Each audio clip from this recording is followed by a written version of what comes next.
26년 첫 번째 금요 기도회에서 얼굴을 뵙게 되어서 기쁘고 감사합니다. 오늘 저랑 눈 마주친 분들은 1년 내내 금요일에 다 오시는 겁니다. 네. 되게 올해 우리 교회가 바쁜 일정들이 많습니다. 그렇기 때문에 사실 준비하고 행사하고 뭐 이런 일들로 되게 분주할 수 있겠는데 되게 어리석은 일은 주님의 일을 하느라고 주님과 관련된 일을 하느라고 주님을 못 만나는 그런 경우가 생긴다는 거죠. 마음이 분주하고 일정이 바쁠 때 또 여러분의 삶도 마찬가지입니다. 여러 가지 일들로 분주하고 힘들고 어려운 일정들이 있을 때에 그때 사실은 더 많이 기도해야 되는 때입니다. 그러니 올해는 130주년 특별히 릴레이 기도를 시작하기도 했지만 기도를 많이 하고 또 우리가 하는 모든 순서들, 행사들, 추구하는 방향들 이런 것들을 하나님 앞에서 끊임없이 확인받고 또 하나님의 돌보심 가운데서 모든 일들이 잘 마무리되었으면 하는 그런 바람입니다. 26년 금요 기도회는 1년 동안 한 50주 정도 시편을 보기로 그렇게 정해놨습니다. 시편 본문을 50주 정도 나눠서 하고 있는데요. 그래도 모자라죠. 시편이 총 150편이잖아요. 3분의 1밖에 못하긴 하지만 그래도 시편으로 시편이 사실은 찬송이기도 하고 하나님을 향한 기도이기도 하고 그렇습니다. 그렇기 때문에 금요기도에 쭉 나오시면 시편 1편부터 해서 150편까지 다 하지는 못하지만 전체적으로 시편에서 기도하는 또 찬양하는 노래하는 모든 측면들을 다 살펴보면서 그것으로 또 같이 찬양하고 그것으로 같이 기도하는 그런 한 해가 되기를 바랍니다. 1편으로부터 시작하게 되었는데요. 사실 1편 너무 잘 알고 있는 그런 본문입니다. 시편 하면 항상 이거부터 시작하죠. 그래서 살짝 주저했습니다. 1편부터 하나 이거 또 듣는다고 생각할까 봐. 그런데 요즘은 조금 제가 약간의 확신이 서고 있습니다. 설교를 또 하는 거에 대한 부담이 굉장히 크거든요. 근데 조금은 이제는 해야 되겠다라는 생각도 좀 하고 있습니다. 두 가지 이유가 있는데 첫째는 그때 필요한 말씀이 있다라는 생각이고 두 번째는 언제 했는지 모르시더라고요. 요 2년 전에 킹덤 스토리 할 때 시편 다룰 때 좀 이 본문을 다룬 적이 있는데 2년이 지나놓으니까 언제 들었나 싶기도 하고 그러시는 분들이 많아요. 그래서 다시 한 번 더 시편 1편을 살펴보면 좋겠다 싶습니다.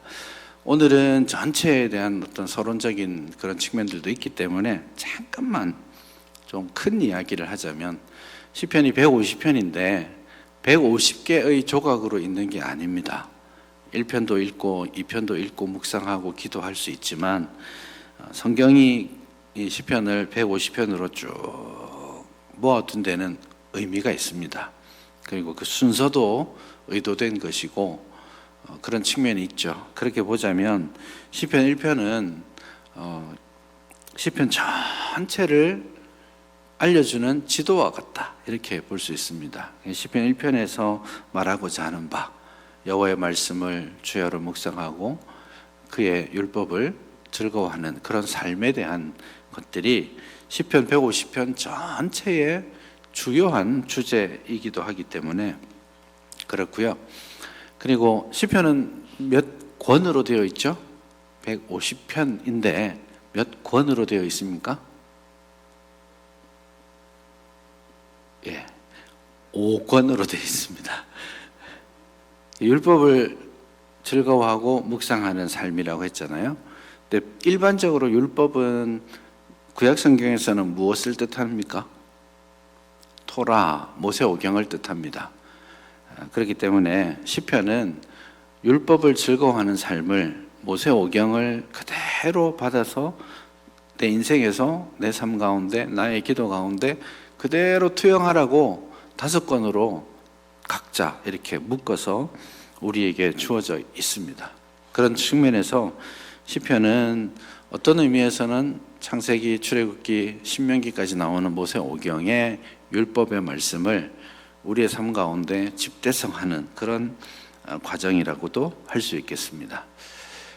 그렇기 때문에 또 한편으로는 시편 1편에 나와 있는 첫 번째 단어, 이게 뭡니까?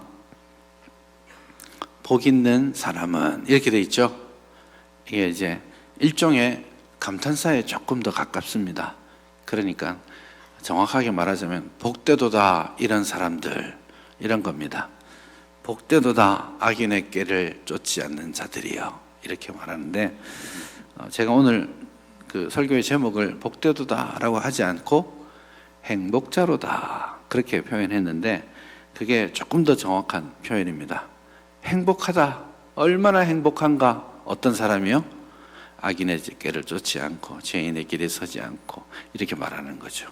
그래서 이게 시편의 말씀을 따라가는 삶이 인생에게 진정한 복 혹은 참된 행복을 누릴 수 있게 한다라고 말하는 것이죠. 그래서 시편을 시작할 때 행복자로다라고 시작하고, 시편을 마칠 때쯤 되어서 이 말을 또 합니다.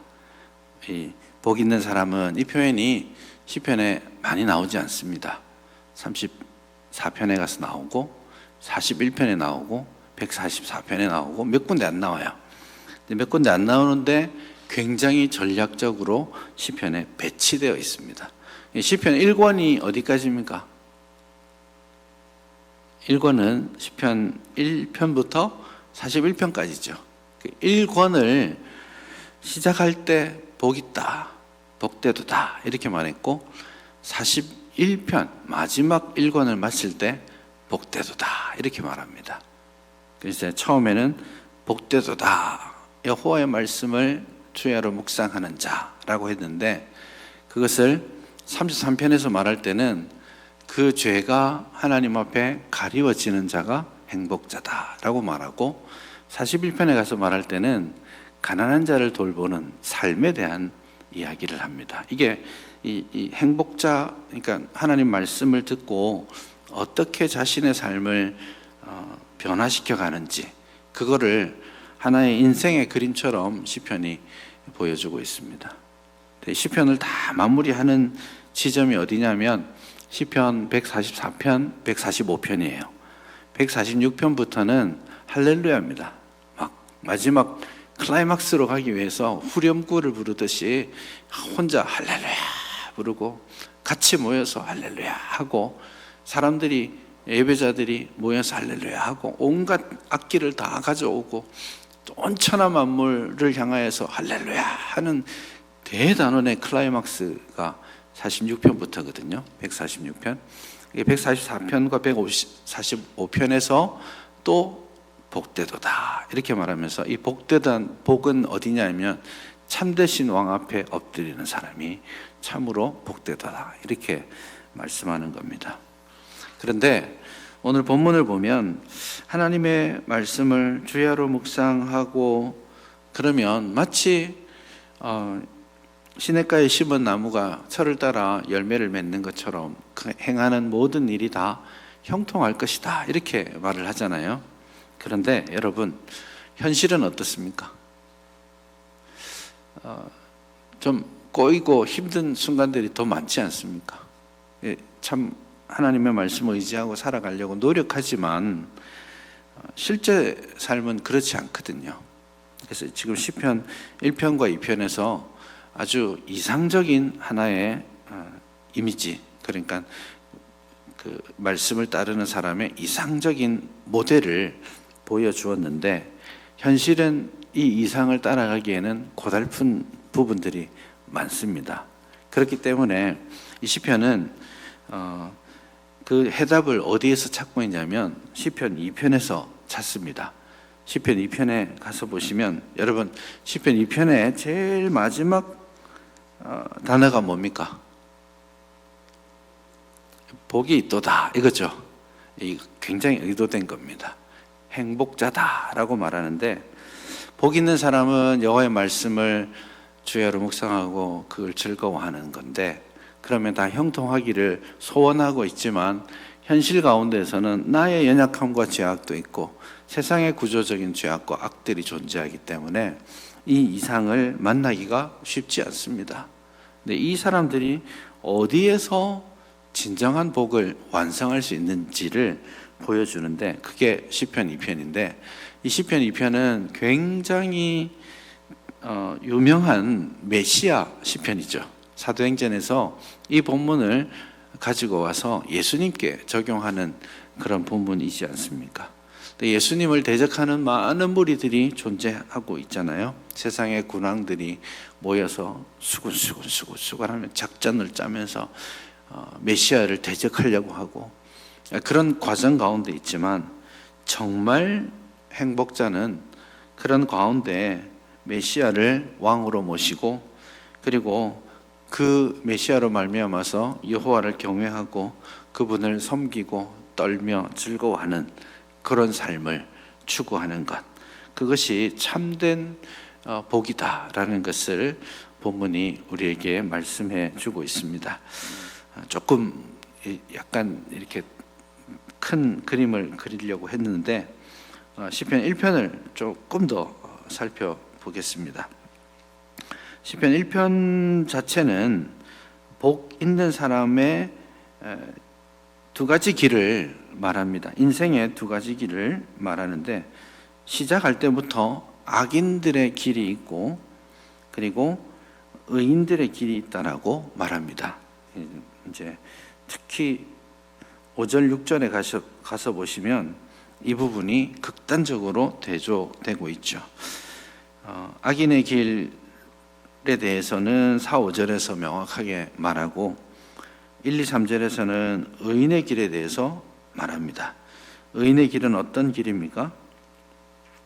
시냇가에 심은 나무가 철을 따라 열매를 맺고 잎사귀가 마르지 않는 것과 같고, 그런 의인의 길은 필연적으로 여호와의 율법을 가까이 하는 것, 여호와의 율법을 즐거워하고 율법을 주야로 묵상하는 것이라는 겁니다. 이게 굉장히 낯선 개념일 수 있습니다. 여러분이 구약 성경을 보시면 율법을 생각하면 어떻게 느끼냐면, 이건 하면 안 돼, 이거 하면 혼나, 이런 느낌으로 많이 받습니다. 그래서 율법을 잘못 받는 사람은 어떻게 율법을 이해하냐면, 나를 옥죄는, 그래서 나를 혼내시는 그런 도구가 되는 그런 것처럼 느끼는데, 여러분 실제로 구약 성경에서는 율법을 아주 즐거운 것이라고 말합니다. 그래서 하나님의 가르침을 받고 하나님의 이 지도하심을 따라 살아가는 삶이야말로 정말 행복하고 즐거운 일이다라는 겁니다. 여러분, 올 한 해 26년 우리가 어떤 길을 걸어갈지 모르겠지만 하나님의 말씀을 따르는 길이 되었으면 좋겠습니다. 하나님의 말씀을 따르고 하나님이 보여주시는 길, 그거 한 걸음 한 걸음 나아가는 것. 두 걸음은 몰라도 괜찮습니다. 한 걸음만 갈 길이 보이면 거기가 길인가 보다 하고 가시면 됩니다. 그래서 여호와의 말씀이 내 발의 등이다 라고 말씀하시는 이유가 거기에 있습니다. 요즘은 저 끝까지 프레시 다 비추지만 예전의 호롱불은 바로 앞에밖에 안 보이거든요. 내 발의 등이다라는 말은 멀리 길이 보이는 게 아니고 캄캄한데 한 발 두 발 뗄 것밖에 보이지 않을 때, 근데 그거를 그 앞에 길을 몰라도 하나님 말씀 의지하여서 한 걸음 한 걸음 떼어서 가는 겁니다. 그런 의미에서 오늘 저와 여러분들이 하나님의 말씀을 즐거워하는 26년 되었으면 좋겠습니다. 올 한 해 시작하잖아요. 이번 주보에 보시면 이번 주일부터 그 성경 통독 다시 시작합니다. 1월 1일 말고 1월 4일부터 창세기 1장 시작합니다. 이것도 한번 더 하셔도 되고 덜 하셔도 되지만 교회가 통독표를 주는 대로 한 해 잘 한번 따라가 보시고 그 말씀 묵상하고 도대체 여기에 무슨 비밀이 들어있길래 이 율법을 밤을 새워가면서 즐거워하면서 먹으려고 하는가? 이 시편 기자는 왜 도대체 이러는가? 도대체 무슨 비밀이 있길래 이 말씀을 꿀과 송이꿀보다 더 달다라고 말하는지, 도대체 이 말씀에 어떤 행복이 있길래 내가 순, 금, 은보다 더 사랑하고 사모한다라고 말하고 있는지, 그 비밀들을 좀 더 깊이 깨우쳐가고 또 많이 누렸으면 좋겠습니다. 그런 맥락에서 우리의 삶 전체, 전인적 삶 가운데, 그리고 어떤 순간순간이 아니라 모든 순간에 언제나 하나님의 말씀을 향한 강한 결단, 그리고 그 말씀을 사모하는 그 마음의 소원들, 그리고 그 말씀을 하나라도 깨쳤을 때 무릎을 탁 치며 야, 이것이 하나님의 뜻이군요 라고 깨닫는 즐거움, 그리고 깨닫고 나서 그치면 아무 소용이 없죠. 그 깨달은 것이 하나든 둘이든 그것을 가지고 한번 내 삶 가운데 살아내보는, 적용하고 그렇게 하려는 몸부림이 오늘 우리 모두에게 있었으면 좋겠습니다.